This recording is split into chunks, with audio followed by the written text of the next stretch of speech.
Avec l'aide de Dieu, on va étudier aujourd'hui le Dvar Malchut de la Parasha Bamidbar. Et ce qu'il a de particulier, ce Shabbat, puisqu'on va lire la Parasha Bamidbar, c'est que dès qu'on sort du Shabbat, alors on entre dans la fête de Shavuot. Et le Dvar Malchut du Rabbi, c'est exactement le même cas. Comme le Rabbi il écrit ici, Beshanazo, à l'époque où il a écrit ce Dvar Malchut, Beshanazo, Bolet a Kesher Ben Chag HaShavuot li Shabbat. De cette année-là, est mis en relief le lien qui existe entre la fête de Shavuot et Shabbat. Bekar Shechag HaShavuot magia miyad achare Shabbat. Parce que la fête de Shavuot arrive juste après le Shabbat. Beyom Rishon. Ve'od lifnechen, et même avant cela, Hashayachut Ben Chag HaShavuot li Shabbat mudgeshet kvar bekar shematan Torah aya beshabbat. Dit, même avant cela, en fait, il y a un avis d'après tout le monde. Tout le monde dit, tous les sages, ils s'accordent sur le fait que Shabbat, c'était le jour du don de la Torah. Le don de la Torah, il tombait le jour du Shabbat. Et comme on voit donc ici aussi, si tu vois que ce Shabbat-là, juste après Shabbat, il y a le jour de Shavuot, s'il y a quelque chose à comprendre, quelque chose de profond. Matan Torah aya beshabbat, des koulé alma beshabbat nitan Torah l'Israël. Le don de la Torah, il a eu lieu le Shabbat, et d'après tous les avis, donc, c'est un Shabbat que la Torah a été donnée au peuple d'Israël. Et l'explication à cela, il y en a chez le Shabbat ou à Menucha. Qu'est-ce que c'est le Shabbat? C'est le repos.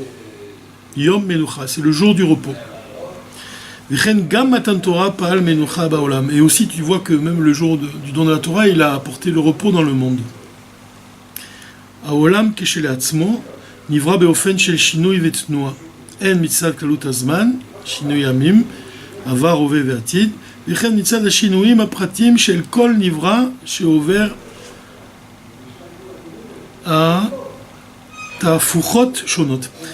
Il dit en fait que le Shabbat il vient apporter le repos dans le monde. Parce que le monde lui-même, il est soumis à l'espace et il est soumis au temps.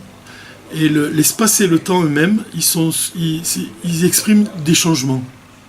Tu vois, qu'on parle d'espace ou qu'on parle de temps, ce qui caractérise l'espace et le temps sont les changements.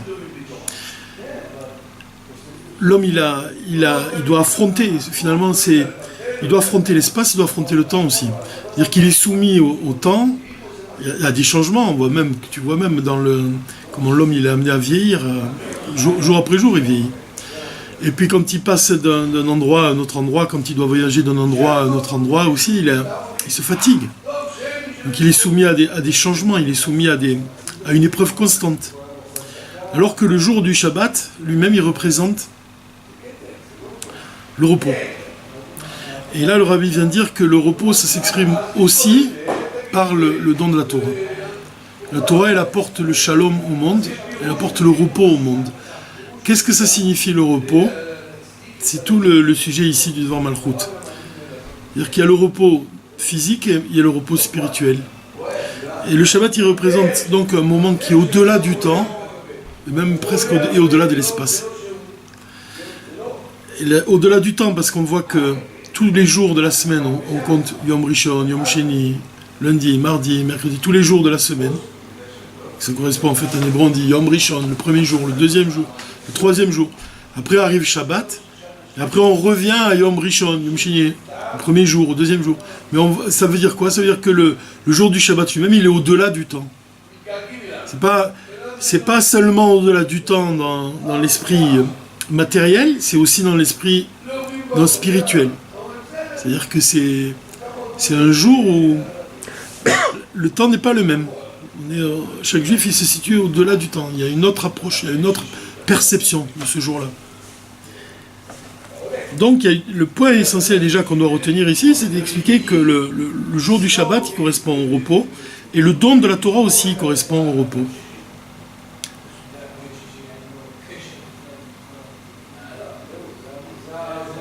Mais achar ou beshabbat istaima abriya, הרי שאז נרגש הבכור לבריאה כולה, Al kol achelokim shema kavanat hakadosh baruch hu bebria. Pourquoi le jour du Shabbat il représente le repos? C'est spirituel, c'est parce que toute la création elle va ressentir la raison pour laquelle Dieu il a créé le monde. C'est le jour du Shabbat que ça s'exprime. C'est-à-dire le repos il vient du fait de savoir, de comprendre. La raison c'est aussi le but. Oui, même le but, oui, puisque quand le Mashiach va venir, ça va être un Shabbat éternel. Et même, tu as raison de dire ça, parce que la révélation du Mashiach, c'est la révélation de la Torah nouvelle. Et la révélation de la Torah nouvelle, c'est le sens des mitzvot. Le sens des commandements, la raison des commandements. Et là, ici, le rabbi vient mettre l'accent sur le fait que le repos, il vient du fait que le but divin, il se réalise ce jour-là. Et c'est quoi le but divin? C'est de comprendre pourquoi Dieu il a créé le monde. C'est de comprendre la raison de ce monde-là. Alors, Dieu il a créé le monde par pur plaisir, mais son plaisir, ultime et infini, et le plaisir qui n'aura pas de fin, c'est que le peuple, et que les peuples du monde, ils font de ce monde une demeure pour Dieu. Donc cette raison-là, elle va se dévoiler le jour du Shabbat. Le jour du Shabbat, il représente la révélation de notre compréhension de la création du monde. Shei kavanat achat veyechida. Tu vois, c'est le but de la création, c'est une kavana, une intention, achat veyechida, et unique. Unique. Yechida, ça veut dire unique. C'est marrant parce qu'ici, encore une fois, le rabbi il dit que l'intention du monde, elle est unique. Yechida. Et on va voir que, en fait, c'est quoi ce but unique? C'est la révélation de Yechida, justement. C'est la révélation de l'essence divine, de l'essence de l'âme, qui a pour nom Yechida. Chez le Kol Hapratim Kulam, de tous les. Ce but unique, il se trouve dans tous les détails de la création. C'est-à-dire que la pluralité de ce monde, elle exprime un seul but. Tout ce qu'on voit dans ce monde, tout ce qu'on peut ressentir de ce monde-là, il y a une intention, une seule intention, qui se cache derrière chaque détail de la création. Quand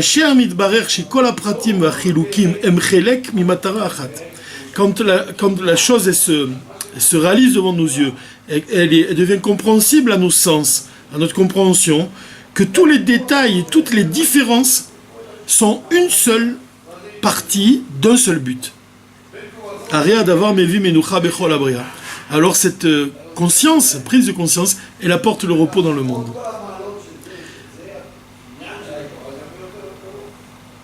En fait, ce qui est intéressant, c'est de comprendre ici, on peut ramener ça à la vie d'un homme. C'est-à-dire que quand est-ce qu'un homme il est déprimé, quand est-ce qu'un homme il souffre, et il est réellement malade, quoi. Quand il n'a plus de but. Quand il sait même pas, quand il n'a pas de but. Quand il ne sait pas pourquoi il est là. C'est la pire des choses. De ne pas savoir quoi faire, c'est la pire des choses. Il y a des gens, même, qui peuvent passer des très longs moments, Dieu préserve, même des années, à ne pas savoir quoi faire de leur propre vie. Et c'est ce qu'il y a de plus déprimant, c'est ce qu'il y a de plus dangereux même. C'est un sentiment de solitude et un désarroi, mais extrêmement profond. Et là, en fait, on doit comprendre que, d'ailleurs, c'est comment on peut sortir un juif de la dépression. J'ai même de dire quelqu'un qui n'est pas juif. Comment on peut le sortir de la dépression s'il prend conscience de sa mission? Chez un non-juif, c'est l'accomplissement des 7 mitzvot des bénés noirs. Ils ont 7 mitzvot à accomplir. Et pour un juif, sa mission, elle était 613 mitzvot. Dire, mais qu'est-ce qui peut sauver un juif d'une dépression? C'est la Torah. J'ai même relevé une phrase. Ce matin, j'ai écrit « Tous les efforts pour faire venir le Mashiach commencent par la Torah, ils sont basés sur elle. » C'est-à-dire que pour faire venir le Mashiach, ça commence par la Torah. C'est le rabbi qui dit ça, et c'est basé sur la Torah. Ça veut dire que même à un niveau personnel, comment notre propre délivrance, elle commence, quand est-ce qu'on vraiment on se délivre soi-même, c'est par la Torah. C'est par le fait d'étudier la Torah, c'est-à-dire de porter ses yeux sur la volonté de Dieu. sa volonté profonde qui s'exprime dans les commandements, que tu peux ressentir le repos. Que tu apportes le repos à ton âme et à ton corps. Parce que si on est branché sur l'éternel, on ne peut pas être déçu. Voilà. On est déçu que si on est branché sur des choses finies. Voilà, si on est... Alors que la Torah, c'est infini. Donc, c'est le Rav Yekutel Green, celui qui a écrit les explications du Tanya. Il a couvert tout le livre du Tanya, c'est avec son livre qui s'appelle Maskil Leitan. Et je l'ai rencontré à Ranana. J'ai passé un Shabbat avec lui une fois. Et il a raconté, pendant la Séouda du Shabbat, il a raconté que quand il était jeune, il cherchait une yeshiva. Et il est rentré comme ça, il avait visité plusieurs yeshivot. Et la première yeshiva, il s'est approché, il s'est assis, puis il a entendu le Rav qui parlait, qui donnait un shiur. Et le Rav il disait, à la fin, on doit rendre des comptes, tout ce qu'on a fait dans notre vie, qu'est-ce qu'on regarde, on prend en considération les mitzvot qu'on a accomplis. Il est parti, il est allé voir une autre yeshiva, il entend aussi un discours similaire. À la fin de notre vie, on est comme sur une balance et on pèse les bonnes actions, il y a des anges qui viennent, et puis l'avocat de la défense, Comme ça, il entendait toujours ce discours qui revenait, à la fin de la vie, à la fin.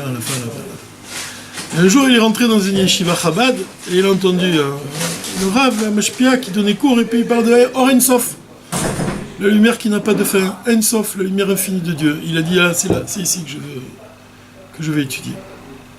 C'est-à-dire l'approche de la Chassidut, elle est différente de toutes les autres approches, dans le sens où la politique, de la chita plutôt, l'attitude du rabbi, c'est d'ajouter de la lumière, toujours, dans ce monde. Comment on peut chasser l'obscurité? C'est en ajoutant de la lumière.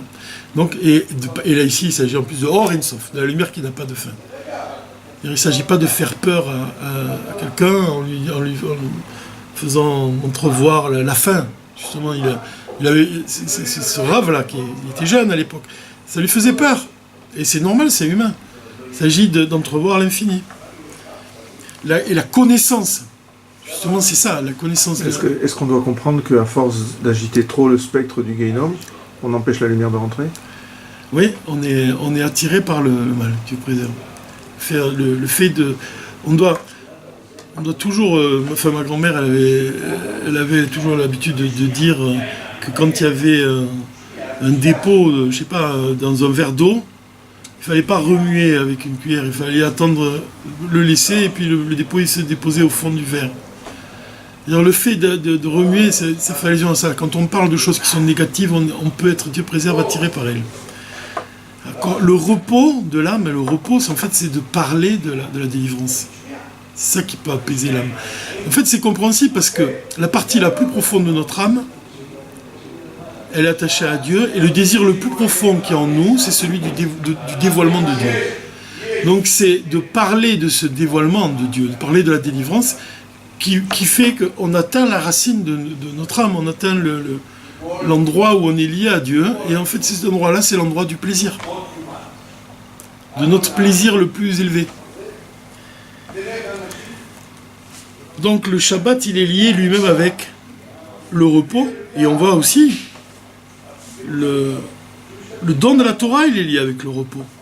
Puisque c'est le don de la Torah, il représente la raison pour laquelle Dieu il a créé le monde. C'est le don de la Torah. On est à la veille de la Torah, on est à la veille du don de la Torah, du don de Shavuot. On est à la veille du don de la 50e porte de la connaissance, en fait. Les 49 jours du conte de l'Homère. Et le 50e jour, c'est le jour de Shavuot, c'est le don de la 50e porte de la connaissance. C'est la seule porte qui n'a pas été donnée à Moshe. Moshe, il a reçu les 49 portes, sauf la 50e porte de la connaissance. Et cette 50e porte, elle peut être comparée à un baiser de Dieu. Puisqu'on dit même que Moshe, il a quitté ce monde par un baiser divin. C'est comme ça qu'il a quitté c'est écrit comme ça. Rashi, il explique. Il commente dans son commentaire au sujet de quand Moshe a quitté ce monde, c'est par un baiser divin. Et plus que ça, on dit qu'il est parti, il était sur le mont Nebo. Et on explique, les sages, ils expliquent que Nebo, ça veut dire Nunbo. Nun, à l'endroit où il est parti, Moshe, Nun, il y a la 50e porte. Nun, c'est la valeur numérique de 50. Et en fait, on peut associer ces deux enseignements et dire qu'il est parti parce qu'il a reçu un baiser de Dieu. Et ce baiser représente la 50e porte. Il représente le dévoilement de la Torah du Mashiach, en fait. À la différence que Moshe, il n'a pas pu supporter ce dévoilement. Alors que Mashiach lui-même, lui, il peut recevoir ce dévoilement et son âme, elle va rester en lui. C'est la différence entre les deux. Entre Moshe et Mashiach, puisque le Rabbi nous enseigne que Mashiach, il va enseigner la partie profonde de la Torah à Moshe. Ça s'exprime par ça. Ça s'exprime par le fait que Moshe, il ne pouvait pas supporter ce dévoilement. Son âme, elle a quitté son corps. De la même manière que quand Dieu a parlé, l'âme des enfants d'Israël, elle a quitté leur corps. C'est-à-dire parce que il faut comprendre que ce mouvement de l'âme vers le haut, c'est comme un baiser de Dieu. C'est-à-dire que l'âme, elle a tiré, elle veut se fondre, elle veut retrouver sa source. Elle veut se fondre en Dieu. C'est comme un contact, comme un baiser divin, vraiment. Donc chaque Shabbat, les mondes y retournent à leur source. C'est comme l'âme qui quitte le corps pour retrouver sa source. Seulement là, tout retourne à sa source. Le corps et l'âme retournent à leur source. C'est le jour du Shabbat, il représente le repos. De là, on peut comprendre et on peut expliquer les choses de cette manière et dire que le jour du Shabbat, il représente, c'est vraiment le dévoilement de l'essence de l'âme. Et de dire que le dévoilement de l'essence de l'âme, c'est-à-dire le lien de l'âme avec Dieu, c'est ça le repos. C'est ça la joie véritable. Notre repos en tant que juif, c'est le dévoilement de notre essence. C'est le dévoilement de notre lien avec Dieu. C'est ça notre véritable repos. Et tous les jours du Homer, on travaille sur cette ascension-là. On travaille, on raffine notre âme animale jusqu'à parvenir au dévoilement de la 50e porte. C'est-à-dire, c'est le jour de Shavuot. C'est vraiment quand l'essence de l'âme d'un juif, elle est unie à l'essence de Dieu de manière révélée. Donc, ce qu'on doit comprendre maintenant, c'est qu'on doit comprendre que il y a l'espace et il y a le temps. Que ce soit l'espace ou que ce soit le temps, ils sont soumis tous les deux à des changements. L'espace, tu vois bien, des fois il pleut, des fois il fait chaud, des fois... Tout est changement dans notre espace. Dans le temps aussi, on est soumis au changement. Donc tu vois que tous les jours de la semaine, ils correspondent au changement de l'espace et du temps. Et le jour du Shabbat, c'est le repos.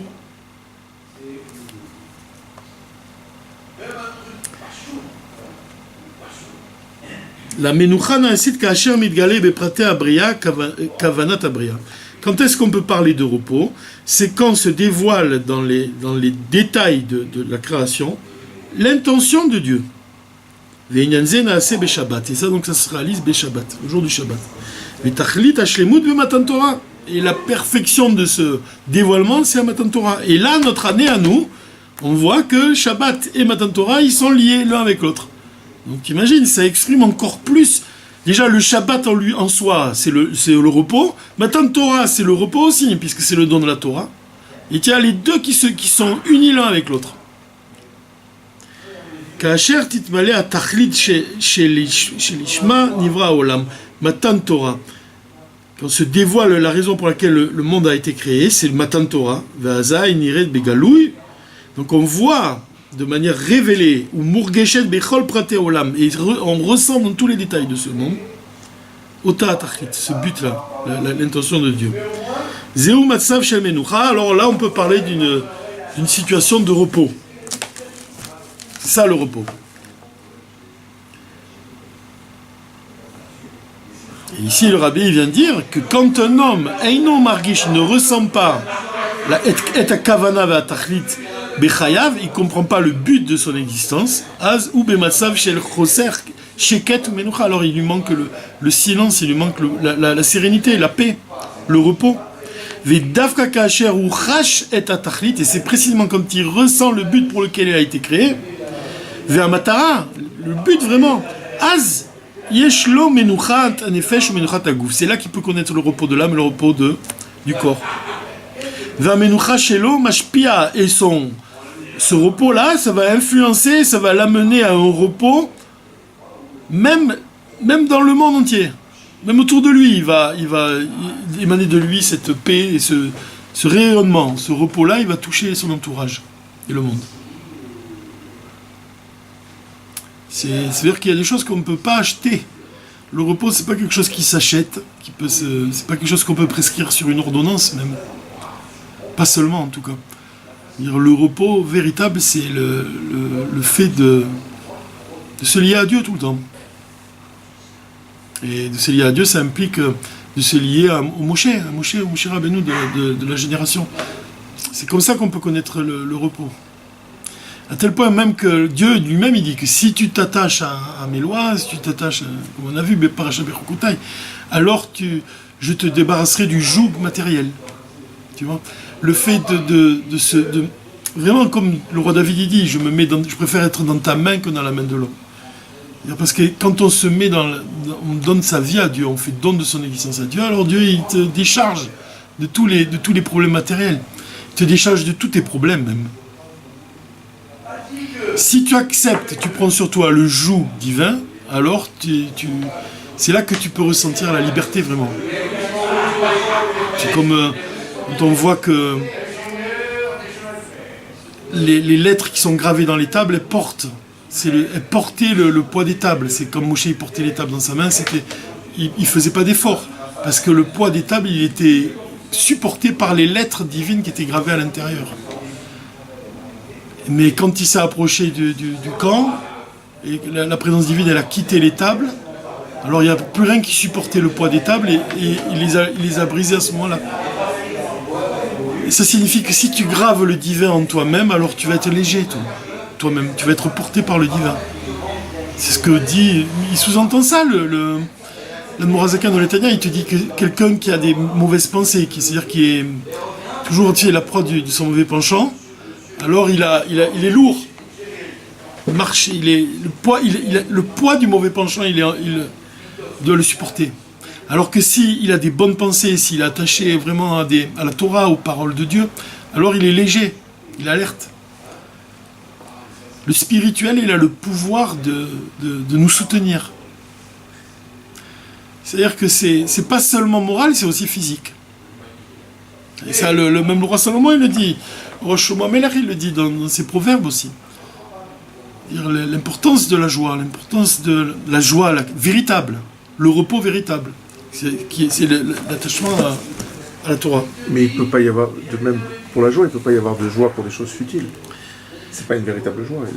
La seule joie qui existe, on dit que c'est la joie de la Torah, donc c'est encore une fois, une vraie joie, c'est branché sur l'éternité. Oui. C'est pas branché sur des choses qui ont une fin et qui... Maintenant, le point qui est important ici, c'est ce qu'il vient de te dire ici, c'est que ce que tu appelles l'éternité, c'est vrai. C'est que tu dois être attaché à Dieu, et puis Dieu, évidemment qu'il est éternel. Mais le repos que tu vas acquérir, que tu vas connaître par ton attachement à Dieu, par ton attachement à ce qui est au-delà du monde, c'est-à-dire à Dieu, à l'essence divine, à Dieu lui-même, ça va rayonner ensuite dans tous les détails de ta vie. C'est ça qui est important. C'est ça qui est important de comprendre. C'est que le Shabbat, la lumière du Shabbat, elle rayonne pas seulement le jour du Shabbat, elle rayonne aussi tous les jours de la semaine. Les jours de la semaine, ils représentent l'espace et le temps. Ils représentent les changements. Et donc la lumière du Shabbat, elle va illuminer les changements, elle va illuminer l'espace, elle va illuminer le temps. En fait, l'espace et le temps dans l'enchaînement des mondes, il commence à partir de la séphira de Malchut, du monde d'Atsilut. Mais avant la séphira de Malchut, du monde d'Atsilut, il n'y a pas d'espace, il n'y a pas de temps. Le temps, il commence avec la parole de Dieu. Quand il crée le monde, il crée l'espace, il crée le temps. Mais avant cette bouche, avant ce souffle qui vient de sa bouche, avant la séphira de Malchut, alors il y a toutes les séphirotes qui précèdent. Les séphiras de Malchut, elles sont au-delà de l'espace, au-delà du temps. Pour cette raison que le rabbi explique que le Shabbat, c'est hors makif. C'est la lumière qui entoure les mondes. Il représente ces dévoilements qui sont au-delà de l'espace, au-delà du temps. C'est la lumière qui entoure les mondes. De la même façon dans la Torah, tu as la Torah qui est dans ce monde, et tu as la Torah qui entoure ce monde. Tu as la partie révélée de la Torah, elle concerne toutes les halachot, donc elle se pénètre dans le monde, c'est Or Makif. La lumière c'est Or Pnimi, la lumière qui s'habille dans ce monde, qui pénètre dans ce monde, c'est la partie révélée de la Torah, qui s'habille dans les mitzvot. Et les mitzvot, tu les accomplis au moyen de la matière. Mais tu as la partie aussi qui est de la Torah qui est au-delà de ce monde, qui est Makif. C'est la partie profonde de la Torah, c'est l'étude de la Chassidut, qui est relative à l'essence de Dieu. Et cette connaissance-là de la Torah, elle est liée avec la lumière qui entoure les mondes. C'est-à-dire on va parler de sujets qui sont au-delà de ce monde, des sujets comme la volonté de Dieu, le désir de Dieu, le plaisir de Dieu. Ça, c'est pas lié avec ce monde, c'est au-delà de ce monde. Mais tu dois faire le rapport aussi entre les deux, puisque le plaisir de Dieu, c'est-à-dire que c'est une lumière qui est makif, aussi, c'est que Dieu, il réside dans ce monde matériel.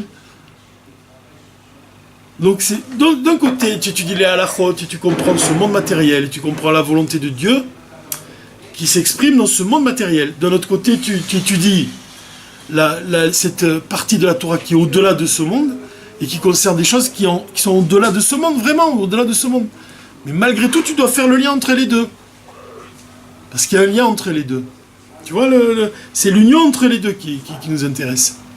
Et c'est exactement la même chose chez l'homme. Parce que chez l'homme, tu vois que il y a une partie, le cœur, il est en mouvement. Il bat sans arrêt. Donc ça, tu pourrais dire que ces mouvements, ces changements, c'est relatif à ce monde. Le monde matériel, comme on a dit, les jours de la semaine. Et le cerveau, il ne bouge pas, il n'y a pas de battement du cerveau. On ne parle pas de battement du cerveau. Il est fixe. Ça correspond à quoi? Au repos. Au repos. Le rabbi vient d'enseigner que le cœur, il doit être dominé par le cerveau. Le cerveau, il domine le cœur. Ça veut dire quoi? C'est que tu dois apporter au cœur, qui connaît des changements sans arrêt, des battements, le repos. Par le cerveau qui est froid et humide, c'est le repos, lui, mais il incarne le repos. Et le cœur, il représente le feu, il représente les battements du cœur, les changements. Quand on dit que le cerveau, il doit illuminer le cœur, tu dois comprendre que le cerveau, il doit apporter le repos au cœur. De la même manière que le Shabbat, il apporte le repos au jour de la semaine. De la même manière, si tu vas encore plus profond, que la partie la plus profonde de l'âme, quand elle dévoile sa lumière, alors tous les membres du corps, ils sont apaisés, et ils reçoivent une illumination, ils reçoivent une sérénité qui n'a pas d'égal. Puisque quand l'essence de l'âme se révèle dans le corps, alors on peut vraiment dire qu'on connaît le repos véritable, la joie véritable. Comment tu peux l'expliquer? Par un exemple tout simple. L'essence de la Torah, elle est liée avec l'essence divine. Elle est liée avec l'essence de l'âme d'Israël. Quand Mashiach va venir et qu'il va dévoiler l'essence de la Torah, qu'est-ce qu'il va apporter au peuple juif? Le repos. C'est pour ça qu'on dit que ça sera un Shabbat éternel. Parce que le dévoilement de l'essence de la Torah, c'est un repos éternel. Et dans quel sens repos? C'est que le fait de connaître tous les secrets de la Torah, alors tu peux connaître la joie véritable. Tu peux connaître vraiment le repos véritable. Imagine, quand tu reçois des réponses à toutes les questions que tu peux te poser. Quand on dit que le Machar, il va enseigner la Torah par la vision, ça veut dire quoi? Ça veut dire qu'aujourd'hui, tu vois le monde matériel, mais tu ne vois pas la parole de Dieu qui se cache dans la matière. La matière, elle fait écran à la parole de Dieu. Tu ne vois pas le dévoilement de la parole de Dieu dans ce monde matériel. La matière, elle cache la parole de Dieu. Tu ne connais pas encore le repos. Tu ne peux pas connaître le repos dans ces cas-là. Quand est-ce que tu vas connaître vraiment le repos? Vraiment la joie? Quand je parle de repos ici, je sous-entends la joie. C'est quand tu vas voir la parole de Dieu qui se cache dans la matière de ce monde. C'est-à-dire que là, quand tu vas voir vraiment Dieu sous tes yeux, comme on dit, de ma chair, je verrai Dieu. Révélé. Il se révèle, ouais. Vraiment qu'il se révèle devant toi. Là, tu vas connaître le repos véritable. Et en fait, cette vision-là, c'est ça la Torah du Mashiach. Puisqu'on te dit ça, il va te faire voir avec tes yeux, c'est ça? C'est que il va t'enseigner, il va te montrer le divin. Le but. Voilà, c'est lui, c'est le but. Même le but, comme tu dis. Mais le but, c'est Dieu. C'est-à-dire que lui, Dieu, il est au-delà de l'espace, il est au-delà du temps. Donc, c'est ça qui est intéressant, c'est de comprendre que la parole de Dieu, c'est elle qui crée l'espace et le temps. C'est Marseillais qu'il a donné un exemple, et d'ailleurs, c'est lié avec le don de la Torah. Quand Dieu, il a parlé, les 10 commandements, donc c'est ce qu'on va connaître de Shavuot, Bezrat Hashem. Quand il a parlé, les 10 commandements, c'est Marseillais qui te dit qu'on entendait sa voix de tous les côtés du monde. Pourquoi? Pourquoi sa voix, elle venait pas d'un seul endroit? Pourquoi on a entendu, bien qu'il n'y ait pas du déco? Ça aussi, c'est notre enseignement. Mais là, le Morazaka, il te dit que tu entendais la voix dans toute la création. Elle venait pas d'un seul côté, elle venait de tous les endroits à la fois. Mais en une seule voix. Et pourquoi? C'est Marseillais qui te dit, l'espace, il vient de la voix de Dieu. Dieu, il crée l'espace au milieu de sa voix. Si tu révèles maintenant sa voix, alors tu ne verras plus l'espace. C'est là, c'est exactement ce qui s'est passé, c'est que la voix, sa voix, elle n'est pas soumise à l'espace. C'est l'espace qui est tributaire de sa voix. C'est pour ça qu'on l'entendait de tous les côtés. C'est comme si tu vois la parole de Dieu qui est cachée dans la matière, alors tu ne verras plus la matière. Pourquoi? Parce que la matière, elle vient de la parole de Dieu. Alors si tu dévoiles la parole de Dieu, tu ne vois plus la matière. Si tu vois la matière, alors tu ne vois plus la parole de Dieu. C'est ce qu'il écrit dans le Tanya, toujours je le cite dans les cours. S'il nous est donné la permission de voir la parole de Dieu qui se cache dans la matière physique de ce monde, alors on ne verrait plus la matière. Donc quand l'origine, la racine, la parole de Dieu, elle se dévoile, tout le monde matériel, il est soumis à cette parole, donc il n'existe plus. Tu ne vois plus que sa parole. C'est pour ça qu'il est écrit que, ça je l'ai dit aussi dans les cours, la première fois que je l'ai dit, mais c'est l'occasion ici. Il est dit qu'il vire les voix. Qu'est-ce que ça veut dire qu'il vire les voix quand Dieu il a parlé? C'est qui a écrit ça. Oui, mais ta colotte, ils ont vu les voix. Ils ont vu ce qu'on entend. Ils l'ont vu, ça veut dire quoi? Ils ont vu la parole de Dieu. Et ils ont entendu seulement la matière. C'est-à-dire qu'aujourd'hui, qu'est-ce que je vois? Je te vois, toi, je vois une matière. Je vois un livre. Et Dieu, je le vois aussi? Non, je ne le vois pas. Il est caché. Sa parole, elle est cachée dans ce livre. Alors, quel est le rapport que j'ai avec la parole de Dieu? Je l'entends. Là, je suis en train de te parler. Je suis en train de te parler de ce que le rabbi il écrit. C'est la parole de Dieu. La Torah. Mais tu l'entends seulement. Tu ne la vois pas. Donc, tu entends la parole de Dieu et tu vois la matière. C'est ça. Et bien, au moment du don de la Torah, c'est le contraire. Ils ont vu la parole de Dieu, ils virent la voix de Dieu, et ils ont simplement entendu la matière. Ça veut dire que la matière, elle s'est effacée à leur sens, à leur perception. Comme avant le péché de l'arbre. Avant le péché de l'arbre, de la connaissance du bien et du mal, avec Adam, Arishon et Chava, ils percevaient le divin. À partir du moment où ils ont désobéi à Dieu, ils ont perdu cette perception. Donc la perception du divin, elle s'exprime particulièrement le jour du Shabbat par le repos. C'est ça le repos. Quand on parle de repos, en fait, ça ne veut pas seulement dire je me repose physiquement. J'ai plus à bouger d'un endroit à l'autre pour aller gagner ma vie, comme un colporteur, comme tous ces colporteurs juifs on les a, tu sais, même l'image qu'on donne des juifs, le juif errant, comme c'est un colporteur qui se fatigue, qui va d'un endroit à un autre. À Shabbat, il y a une distance qu'on doit pas dépasser. Donc c'est pour te montrer qu'il y a un troum, il y a une distance que je ne dois pas dépasser. Je ne dois pas porter d'un endroit à un autre, sans qu'il y ait un hirouv. Donc l'espace, il est limité à Shabbat. Donc il y a un espace, c'est au-delà de l'espace de la semaine. C'est une notion d'espace qui est différente à Shabbat. De la même façon dans l'espace, dans le temps lui-même. L'espace, le temps, c'est plus le même. Là, j'ai le temps de porter mes yeux vers les livres saints. J'ai le temps d'étudier la Torah. J'ai le temps d'écouter la lecture de la Torah. J'ai le temps de m'asseoir en Fambringen avec une assemblée de partager quelque chose. J'ai le temps de faire ce que les jours de la semaine ne me permettent pas de faire.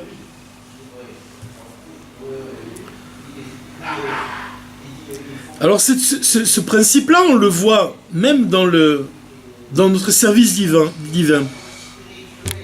Quel est le plus haut niveau de notre service divin? Le rabbi il dit ici, Be'avodat Hashem yeshnam kama shlavim. Il y a plusieurs niveaux dans notre service divin. Adarga anaalit beyoter. Le plus haut niveau, c'est quoi? C'est ka'asher nirgeshet bechol inyane avoda anekuda achad shelema alam yitralkut. C'est quoi le plus haut niveau de notre service divin? C'est quand on ressent le point unique qui est indivisible de notre service divin. C'est quoi? Ani lonivrati et là les shamesh et koni. Je n'ai été créé que pour servir mon Dieu. Et il dit beofen kali ainan mevate bekium mitzvot. C'est-à-dire quoi? Ça veut dire que quand on parle des 613 mitzvot, tu vois qu'il y a 613 mitzvot. Il y a plusieurs détails. Il y a des différences entre chaque mitzvot. Mais il y a quelque chose qui est commun à toutes les mitzvot. C'est quoi? Qu'est-ce qui est commun à tous les commandements, aux 613 mitzvot? C'est Asher Kideshanu bemitzvotav vetzivanu. C'est que toutes les mitzvot qu'on accomplit, c'est le désir de Dieu, c'est l'ordre de Dieu. C'est ça qu'on doit avoir toujours, c'est ça le nekuda achat qu'on doit toujours avoir à l'esprit.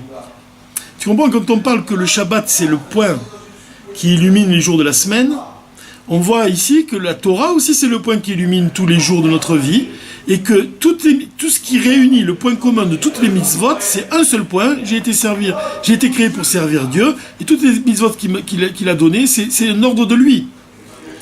Donc si on est éliminé par autre chose, c'est out. Complètement. On n'est pas venu pour... Il n'y a rien d'autre. Il n'y a rien dehors de lui. Et regarde ce qu'il te dit, le point qui est beau ici. C'est un beau point, ce qu'il dit le rabbi ici. Veziwa diuk belashon à Mishnah. C'est ça le point de la Mishnah. Qu'est-ce qu'on dit dans la Mishnah? La asot ratson avicha. Lo mitzvot avicha. Il est dit, tu feras la volonté de ton père. Mais il n'y a pas écrit, tu feras les commandements de ton père. La volonté. Le rabbi, il établit une différence entre la volonté, le mot la volonté, et les commandements. Il est question de la volonté de Dieu. Ça veut dire quoi? C'est la volonté d'Afka. C'est quoi l'accent il est mis sur quoi ici? Chez Benigun Leinian Mitzvot, contrairement à l'opposé des commandements, que chaque commandement il exprime quelque chose de particulier. Et donc tu accomplis chaque mitzvah d'une manière différente d'une autre mitzvah que tu vas accomplir. Mais mais la volonté de Dieu, elle est la même. Elle est au-delà de toutes les différences. Il te donne un exemple. Quand un homme il veut une chose qui est composée de plusieurs détails, la volonté qui existe dans chaque détail, elle est égale. C'est-à-dire que c'est une seule volonté.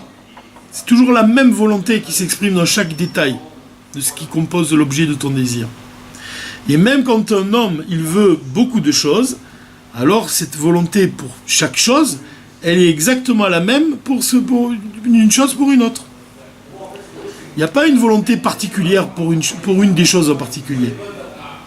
Donc quand la Torah vient te dire Ratson avicha, tu feras la volonté de ton père, ça signifie qu'un seul point il s'exprime toujours, il doit s'exprimer dans ton accomplissement des commandements divins, c'est que tu fais la volonté de Dieu. Quelle que soit la mitzvah que tu accomplis. Ce point-là, c'est le point qui illumine le palais finalement. Comme le Rabbi Shimon il dit que le point il doit illuminer le palais. Quand il parle du... Rabbi Shimon il veut dire c'est quoi le point qui illumine le palais. Comment on dit le palais c'est quoi? C'est le Kodesh HaKodashim. La partie la plus sainte du Beth Amikdash. Et le point qui illumine le Kodesh HaKodashim, c'est l'arche de la Torah. Elle illumine... La lumière, elle est de la Torah, elle émane du Kodesh HaKodashim, du Saint des Saints, la partie la plus sainte du temple, et elle rayonne à l'extérieur du temple. Le Rabbi Rehatz, il te dit que c'est aussi la faculté de Chokhmah. Le point, c'est la faculté de Chokhmah, c'est-à-dire ce point de la compréhension. C'est-à-dire quand tu as un éclair, ça vient de Dieu. Quand tu étudies la Torah, tu as une idée lumineuse qui te provient de Dieu, qui va t'illuminer comme ça, une idée qui jaillit dans ton esprit. Ce point-là, il doit illuminer le palais. Le palais, c'est ton raisonnement, c'est Bina. Donc chaque fois que tu raisonnes, chaque fois que tu développes une idée que tu étudies, elle doit être toujours nourrie et illuminée. Tu dois toujours revenir au point de Chokhmah. De la même façon, dans les commandements que tu accomplis, tous les commandements que tu accomplis, il y en a 613, ils sont tous différents, mais le point qui illumine tous les commandements, c'est quoi? La volonté. La volonté de Dieu. La volonté supérieure de Dieu. Celle d'avoir une demeure ici-bas. C'est comme tu as dit juste avant le cours, tu as dit que l'essentiel c'est la venue du Mashiach, qu'on doit revenir toujours à ce but-là. Tu l'as dit. Juste avant le cours, tu as parlé de ça, je t'ai dit, le cours il est lié avec ça. Voilà le point, c'est celui-là. C'est-à-dire que des fois, nous-mêmes, on se perd dans notre vie et on doit revenir complètement au point qui doit illuminer le palais. Déjà, quand on fait les commandements divins, c'est quoi? C'est que le point qui illumine tes commandements, les commandements de Dieu, c'est quoi? C'est sa volonté. Tu dois faire sa volonté. C'est pour ça qu'il dit que la mitzvah d'aimer Dieu, Avat Hashem, elle englobe toutes les mitzvot assez, tu vois? Et la mitzvah, et tu vois que c'est le point qui illumine toutes les mitzvot assez. Les préceptes positifs. De la même façon, la crainte de Dieu, c'est celle qui illumine tous les préceptes, tous les commandements que tu dois, l'otassé, que tu ne feras pas, qu'on ne doit pas transgresser. Donc tu vois que c'est toujours le point, c'est la volonté de Dieu qui est au centre de ton service divin. Alors, Mitzadecha, d'un côté, on voit que l'amour, Avat Hashem, il est lié, même avec des changements. Puisque là, le rabbi, il parle de Ratso Veshov. Ça, on en a parlé déjà au cours dernier. Quand on parle des mouvements, on a parlé du cœur, les mouvements du cœur. On a parlé les mouvements du cœur, ils sont comparables aux mouvements et aux changements qui ont lieu dans ce monde. Qu'est-ce qui doit éclairer le cœur? On a dit, c'est le cerveau. Le cerveau, il doit apporter le repos, puisqu'il n'y a pas de, comme on a dit, le cerveau, il n'y a pas de battement, il ne bat pas comme le cœur. Donc lui, il a le pouvoir de cholit à la lèvre, calme le battement du cœur. C'est-à-dire le raisonnement, le fait de raisonner, tu vois, avec ton cerveau, tu vas pouvoir contrôler tes émotions, tu vas même contrôler les battements de ton cœur. Si tu penses à quelque chose qui t'énerve, ton cœur, il va se mettre à battre. Si tu te raisonnes et puis tu essaies de te calmer, le repos, tu vas calmer les battements, l'effervescence, la chaleur du cœur. La chaleur du cœur, tu vas la maîtriser grâce à l'humidité du cerveau. Comme ça, on explique dans la Chassidoute. L'humidité du cerveau, ça correspond au raisonnement, le fait de raisonner. Donc ça, ce principe-là, il existe, il est très fort dans la Chassidoute Rabbad. Le moar, cholit à la lèvre. Le cerveau, il doit dominer le cœur. Quoique bien des fois, par contre, il y a des fois où c'est le cœur qui doit dominer le cerveau. Quand tu révèles l'essence de l'âme, en fait, c'est Shov Le'echad ici, c'est ce que le Rabbi vient nous dire ici. C'est que on doit parfois, sans cesse, on a ce mouvement. On est dans un monde où on doit sans cesse monter, s'inspirer, aller étudier la Torah pour s'élever au point que ton âme elle a envie comme on a dit, d'embrasser Dieu, de la fusion avec le divin. Donc ça, c'est par le fait de l'extase qu'on peut connaître par notre étude de la Torah. Mais ensuite, on doit, non, Dieu, il veut qu'on meure pour Dieu, ici-bas dans ce monde. Donc on doit habiller cet amour dans l'acte concret. Donc on doit redescendre dans ce monde, on doit agir concrètement. L'acte, il est essentiel. Donc s'il y a ce Ratso Veshov. Alors, mais là, le rabbi vient te dire, et quand tu descends en bas, c'est pour monter encore plus haut. C'est Ratso Veshov. Tout le temps, tu montes, descendre. Mais pour toujours monter plus haut, pour toujours descendre et faire plus bas une demeure pour Dieu, pour agrandir ce monde, en faire un réceptacle pour Dieu. Mais il y a écrit aussi que si ton cœur, il rate, il court, c'est-à-dire que si vraiment tu connais un mouvement ascensionnel, que ton âme elle est prête à quitter le corps, Shov l'Echad, il te dit. Tu dois retourner à Echad. Là, ça signifie quoi? C'est que tu dois retourner à Echad, ça veut dire quoi? Tu dois retourner à ce point qui illumine les mitzvot dont on a parlé. La volonté de Dieu. Tu dois retourner toujours à ce point qui illumine le palais. La volonté de Dieu. C'est pas seulement toujours arriver à un niveau, à faire une demeure pour Dieu, Il ne suffit pas de faire une demeure pour Dieu, il suffit de revenir à sa volonté. En revenant, toujours avoir connaissance de manière plus profonde de sa volonté pour faire une demeure pour Dieu. Mais tu dois revenir au point essentiel. Tu dois revenir au point qui illumine le palais. En fait, c'est l'essence divine, revenir à sauver Chauve. Quand on dit Chauve les rats, c'est de parvenir à l'essence divine. Là, le rabbi, il va donner un exemple, il va parler de comment on parvient à ce niveau-là de dévoiler l'essence divine, vraiment. C'est par le bitoul, par la soumission. Et là, le rabbi, il va donner deux exemples. Il parle de la prière de Moshe et la prière de David. Il y a la prière du pauvre et la prière du riche. Qui c'est pour toi la prière du riche? C'est David ou Moshe? David. C'est Moshe. David, c'est la prière du pauvre. C'est intéressant. Ce que dit le rabbi ici, c'est très beau. Il dit que David, il souhaitait être pauvre pour s'adresser plus facilement à Dieu. C'est intéressant. Il souhaitait être pauvre pour s'adresser plus facilement à Dieu. Sous-entendu, comme pauvre, il peut parler plus facilement à Dieu. Et là, le rabbi va expliquer qu'est-ce que ça veut dire. C'est quoi le pauvre aussi? Il associe le pauvre à l'enfant aussi. Pauvre, pas seulement matériellement, mais aussi spirituellement, comme un enfant. Un enfant, il ne connaît pas, il ne saisit pas l'enchaînement des mondes, par exemple. Qu'est-ce que c'est l'enchaînement des mondes? Quand on étudie la chassidoute, on commence à étudier le Harizal, on commence à étudier d'abord la partie de la Torah ésotérique, quoi, de la Kabbale, la théorie du Tzimtzum, de l'enchaînement des mondes, la Séphira de Keter, le monde d'Atsilut. Tout ça correspond à quoi? Le rabbi, il t'explique que c'est comme un roi qui est en dehors de son palais.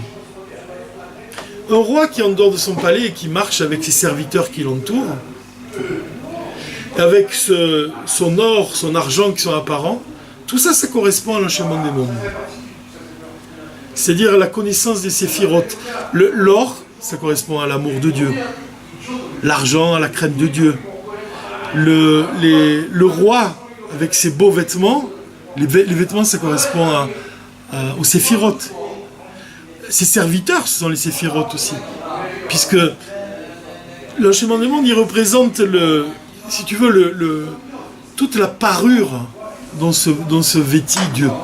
Ses attributs, sa grandeur, sa bonté, sa générosité, son chesed, sa rigueur. Tout ça, ça s'exprime comme par des images d'un roi qui est en dehors de son palais. Donc, la prière du riche, telle que le rabbi il explique ici, elle correspond à la connaissance de l'enchaînement des mondes, à la connaissance des séphirotes. Mais le pauvre lui-même, lui, il n'a pas toutes ces connaissances. Mince, pour comprendre comment ça marche l'enchaînement des mondes, il faut être riche. Il faut être riche de savoir, c'est la prière de Moshe. Il faut s'attarder, il faut acquérir de ces connaissances. Un enfant, il ne possède pas, il n'a pas cette capacité encore. Bien qu'on l'initie de son plus jeune âge, mais il n'a pas encore toute cette connaissance. David, il est comme un enfant. Oui, David, il est comme un enfant. Même un pauvre, il est comme David. Mais qu'est-ce qu'il veut, le pauvre? Qu'est-ce qu'il fait? Le rabbi t'a dit, comme le pauvre, il n'a pas cette connaissance-là de l'enchaînement des mondes, toute cette technique, si on peut dire, il ne la possède pas. Lui, qu'est-ce qu'il veut? Il veut parler au roi. Il s'adresse directement au roi. Il s'adresse directement à Dieu. C'est ça la prière du pauvre. C'est-à-dire qu'il atteint directement l'essence. C'est ça. Le pauvre, la prière de David, même les Télim, c'est l'essence divine. Le Rabbi Rehatz, il dit ça. Il dit que si on connaissait la force des Télim, alors on n'aurait pas... On n'imagine pas ce que c'est, quoi. Mais parce que c'est l'essence de Dieu qui s'exprime dans les mots de l'homme, les mots du roi David. Alors j'ai pensé, c'est un petit ridouche comme ça, j'ai pensé que, en lisant ce Shabbat, que le rabbi dit que on doit faire Chitat. Chitat, c'est Chumash, Tehilim, Tanya. Et j'ai lu comme ça en lisant, je me suis dit, tiens, c'est marrant parce que Chumash, l'étude du Chumash, c'est toute la semaine, puisque chaque jour on étudie une montée. Donc c'est quoi? Kol Shavua. Shavua, comme Shavua d'ailleurs, Shavua. C'est l'étude du Chumash. L'étude des Tehillim, c'est Chodesh. C'est divisé par le nombre de jours des mois. Chaque jour, il correspond à un jour du mois. Ça, c'est l'étude des Tehillim. Donc, c'est Chodesh. Et l'étude du Tanya, elle est divisée sur l'ensemble de toute l'année. Donc, c'est Shana. Parce qu'on étudie toute l'année, on fait le livre du Tanya toute une année. Et je me suis dit, tiens, ça fait quoi comme Rashi Tevot? Eh bien, ça fait Chashash. Chumash, Shavua, le Chumash, ça veut dire Chodesh, Shavua, Shana. Ça fait le mot Chashash. Et j'ai dit ça à ma fille, comme ça, j'ai dit, tiens, t'as vu, c'est les Rashi Tevot de Chashash. Alors, elle me dit, ça veut dire que quand tu étudies le Chitat, tu n'as plus de Chashash, tu ne crains plus rien. C'était son explication. Au départ, moi, j'ai pensé que quand on étudie le Chitat, on a la crainte de Dieu. C'est lié avec la crainte. Choshesh, il y a la crainte de Dieu. Mais ça aussi, c'est un point qui est important, qui est lié avec ce qu'on a dit.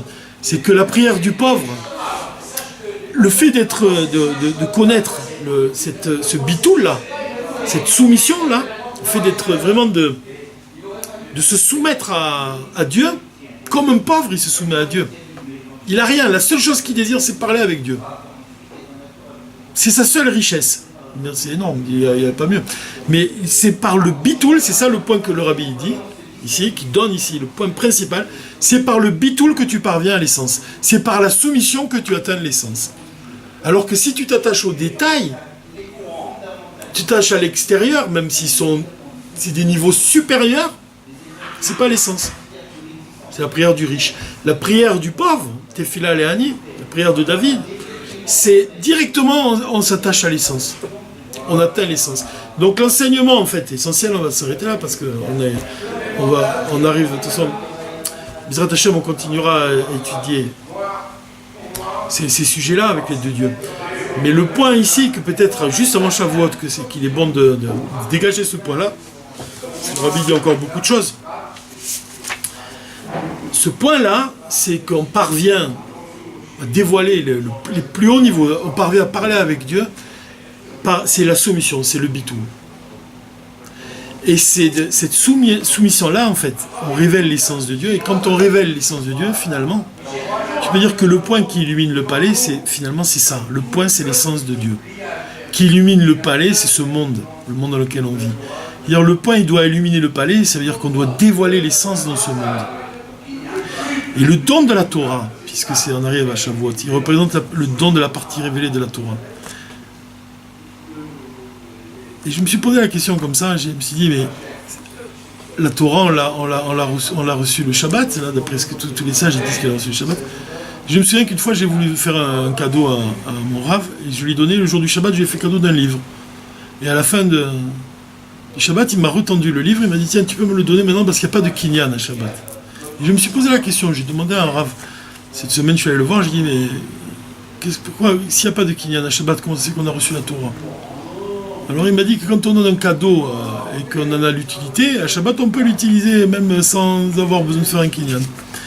Mais j'ai repensé à cette idée, ça m'a quand même réveillé chez moi l'idée qui est donnée par le Morem Saï. Le Morem Saï, il explique que le mariage, vraiment le mariage entre l'Assemblée d'Israël et le Saint béni soit-il, il aura lieu lors du don de la Torah, la partie profonde de la Torah. Et que pour le moment, en fait, il ne s'agit que d'un fiançailles. Mais le véritable mariage, il a lieu au moment de la venue du Mashiach. Bizrat Hashem, j'espère que ça sera très bientôt de nos jours.